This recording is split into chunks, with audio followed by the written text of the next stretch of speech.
El recargamiento barroco de la época se evidencia incluso en los títulos de las composiciones dramáticas. La citada obra de Rojas, Del Rey Abajo, Ninguno, ostenta otros dos títulos, García del Castañar y El labrador más honrado, y en ella el autor expone la confrontación del sentimiento del honor con respecto a la majestad del rey. En su expedición a Algeciras, el rey Alfonso XI decide visitar al rico hacendado García, quien vive feliz con su esposa Blanca en sus posesiones del Castañar. El monarca, que viaja de incógnito, va acompañado de su ministro, don Mendo, a quien ha concedido una condecoración, por lo que García confunde a este con el rey. Sorprende una noche al marido, a don Mendo, escalando el balcón de su esposa, pero sigue creyendo que se trata del monarca y lo deja escapar. Entonces prefiere dar muerte a su mujer, que es inocente, antes que vengar su honor maltrecho tomando la vida del rey. En el momento preciso del desenlace, la acción se detiene para dar paso a una descripción, nada menos de 200 versos. Por fin descubre García que don Mendo no es el rey y le da muerte, explicando a Alfonso XI que, aunque sea hijo del sol, aunque de tus grandes uno, aunque el primero en tu gracia, aunque en tu imperio el segundo, él lava con sangre la más mínima ofensa a su honra, porque no ha de permitirle agravie del rey abajo ninguno. Frase que justifica el título de la obra y compendia su concepto del honor compatible con la lealtad del monarca. Pedro Calderón de la Barca. El madrileño Calderón de la Barca, 1600-1681, es el comediógrafo clásico de la época de Felipe IV, como Velázquez era el pintor de cámara del monarca. Hay un cronológico punto de coincidencia entre ambos. En 1625 el general Ambrosio de Spínola tomaba en Flandes la plaza de Breda. Velázquez recibió el encargo de pintar el cuadro de las lanzas y a su vez Calderón escribió su drama histórico El sitio de Breda. Con todo, la pintura de Velázquez es realista y de carácter nacional, en tanto que el mundo de Calderón es reflexivo, teológico y pleno de vida interna. Entre Calderón y Lope de Vega hay diferencias. Al situarnos frente a Calderón, hombre, notamos inmediatamente, ha escrito Ángel Balbuena, la mayor antítesis de López. Lo que en el Fénix era dinamismo vital, pasión, vértigo, alma popular, tiene su opuesto en la vida recogida, la reflexión, la serenidad, la aristocrática nobleza. Si a Lope se le llamó el monstruo de la naturaleza, un aprobador y amigo de Calderón llama a este monstruo de ingenio. Naturaleza e ingenio, desbordamiento y contención, vibración en la vida o retorcimiento conceptual, los dos mundos distintos, Lope y Calderón, y por lo mismo que se trata de una vida hacia adentro, nada más difícil que hacer una buena biografía de Calderón, tanto como es fácil interesar con las aventuras de Lope. La biografía de Calderón yo la llamaría la biografía del silencio, con su gesto de pensador, con los rasgos fisionómicos de que a Ticknor le recordaban a los de Shakespeare. Calderón apenas lanzó su comentario al mundo, forjó su vida apartada y digna y vivió la trama de sus fantásticas comedias. Ángel Balbuena. Hacia los 23 años empezó Calderón a escribir comedias. Un lance de su mocedad señala esta época. Un cómico llamado Villegas había herido alevosamente a un hermano de Calderón. Como se refugiara luego en un convento de trinitarias, acudió allí a perseguir al dramaturgo, acompañado de alguaciles y gente de la calle, violando el asilo eclesiástico, lo que motivó que en un sermón de la corte, fray Hortensio Paravecino predicara contra Calderón y contra los comediantes. Sermones de barbería, los calificó el poeta. Obtuvo el hábito de Santiago y luchó en la guerra contra los rebeldes de Cataluña, 1640. En su hoja de servicio se dice que comenzó a servir en la campaña de caballos corazas, en la compañía de caballos corazas del señor conde duque de Sanlúcar, capitán general de la caballería de España, donde ha continuado en todo lo que se ha ofrecido y se señaló y peleó como muy honrado, valiente y caballero, y salió herido en una mano, comportándose como de su persona y parte se podía esperar. Con todo, no debió quedar muy satisfecho de la milicia española y a juzgar por sus comentarios escépticos en el alcalde de Zalamea. Abandonado de las armas, volvió a su labor escénica. En 1651 se hizo sacerdote, habiendo sido nombrado 12 años más tarde capellán de honor de Felipe IV.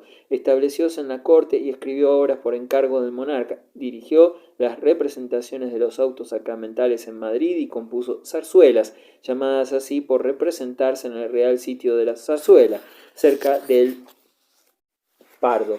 En los autos sacramentales introdujo importantes reformas, dando más importancia a la música e incrementando el aparato escénico. Precisamente cuando se hallaba ocupado en redactar los autos sacramentales de 1681, falleció en mayo de ese mismo año. El teatro de Calderón. El auto sacramental es definido por Balbuena como composición dramática en una jornada, alegórica y relativa generalmente a la comunión, insistiendo en que la alegoría caracteriza el auto sacramental, aunque no todos son eucarísticos, ya que en muchos de ellos se planteaban problemas filosóficos o teológicos que el público español del siglo XVII, empapado de idea religiosa, comprendía y valoraba a la perfección. Su representación se verificaba en pleno día y en la plaza pública, ante una concurrencia abigarrada que abarcaba desde el rey y los magnates hasta la plebe. Si se recuerda la escena del antiguo teatro griego, algunos espectáculos modernos al aire libre y las representaciones italianas en cualquier plazoleta, se logra formar idea de aquellos extraordinarios y singulares acontecimientos. El auto sacramental de Calderón, de mayor valor universal y acaso de más perfecta ejecución, es el gran teatro del mundo, donde se representa la vida como un vasto escenario dramático en que los hombres, la humanidad entera, son los actores y que parece inspirado en un texto del antiguo filósofo estoico Epícteto, traducido por Quevedo, ya que fue compuesto precisamente en la época en que murió este célebre poeta, 1645. Complemento del anterior, el gran mercado del mundo simboliza la idea de feria y de mercado que es la vida terrena. En la obra se aúna la amenidad del desarrollo del tema con el ejemplo ético y la amplitud de la escenificación. Calderón se ha hecho también célebre por sus dramas de celos, de carácter trágico. Américo Castro afirma que es en Lope de Vega donde radica la fórmula definida de la ley del honor. Calderón será quien la lleve a sus últimas consecuencias. Existe una gradación de conceptos cada vez más rigurosos en este código de honra puntillosa, referente a la fidelidad femenina, por supuesto, en el matrimonio. En el pintor de su deshonra, el marido se venga de un adulterio consumado o próximo a consumarse. En la comedia A secreto agravio, secreta venganza, el protagonista toma oculto desquite de un secreto propósito de deshonrarlo. En el médico de su honra, el marido ni siquiera tiene que vengar ofensa alguna, pues que no la hay, siendo su esposa inocente. Y en el mayor monstruo, los celos, estos son ya puramente imaginarios. Cuando recordamos el asunto de Otelo de Shakespeare, crimen meramente pasional y humano, observamos la enorme distancia que lo separa del convencional cerebralismo del drama de celos calderoniano. Es preciso centrar el interés en dos obras de Calderón, quizás las mejores de la escena española.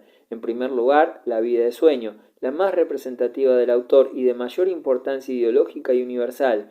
El asunto aparece evidente en su título, La vanidad y sueño de la vida, lugar común en la predicación y en la literatura sagrada del siglo de oro español. La idea original acaso puede hallarse en una de las narraciones de las Mil y una noches, en que un monarca, oyendo las murmuraciones de un mendigo, hace que le den un narcótico, y cuando éste recobra el conocimiento, se encuentra rodeado de tales apariencias que cree ser el rey. La ficción dura unas horas, vuelve a dormir y al despertar se encuentra mendigo como al principio, tema similar al del fugaz y quimérico gobierno de Sancho Panza en la ínsula Barataria. También ha sido señalada cierta semejanza con Edipo Rey, de Sófocles, la predicación acerca de un hijo que ha de sobreponerse al padre, pese a que en el autor español la superstición es rechazada, triunfa el pronóstico sobre las decisiones de la voluntad humana. Con todo, la moraleja de la obra de Calderón ofrece desenlace generoso y feliz. Segismundo, príncipe heredero de Polonia, vive desde su nacimiento encerrado en una torre aislada, porque su padre, el rey Basilio, teme que se cumplan en él unos oráculos terribles. Segismundo no conoce otros seres humanos que su ayo, dotado Clotaldo, que lo cuida y vigila, sin embargo siente anhelos de libertad, la misma que gozan los demás seres de la naturaleza. El rey Basilio, para tantear el carácter de Segismundo y comprobar la posibilidad del cumplimiento del oráculo, lo hace narcotizar y conducir a palacio.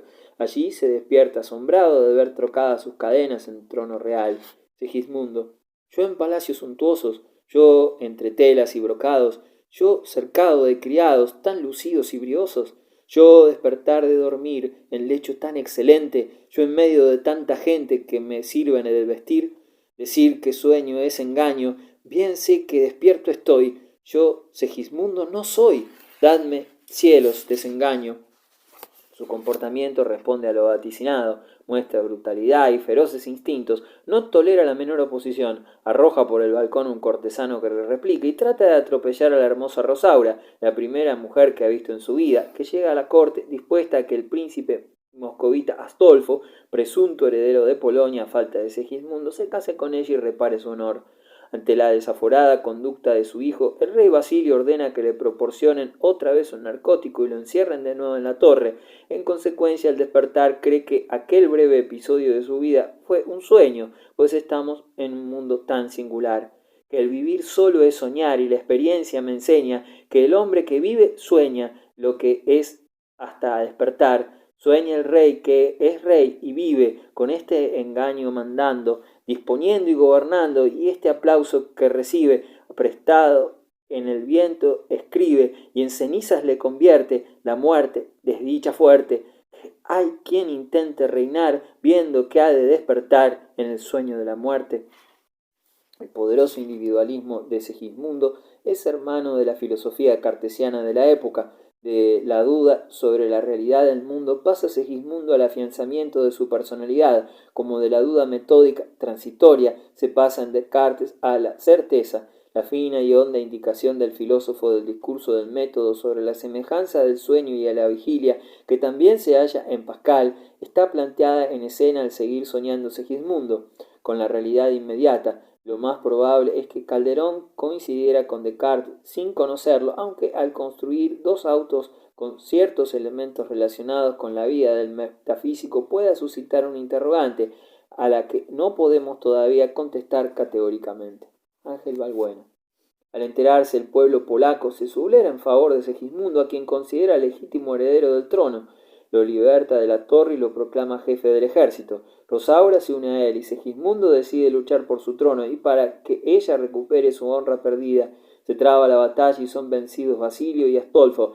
El rey Basilio se postra a los pies de Segismundo para que la crueldad de éste haga verdadero el oráculo, pero su hijo lo trata con ternura, desmintiendo sus presagios. Obliga al príncipe Astolfo a casarse con Rosaura y cumpla de su deuda de honor. Cuando todos se admiran de tanta discreción, replica diciendo que toda la dicha humana, en fin, pasa como un sueño, y quiere aprovechar bien el tiempo que le dure, pidiendo perdón por sus faltas. En toda la obra se manifiesta de continuo una desarmonía entre fatalismo y providencialismo, una sucesión de contrastes, una ley de equilibrio barroco inestable y a la vez perfectamente constructivo, un sucederse de sombras y llamas como en los cuadros del Greco, y un permanente claroscuro como en los de Rivera.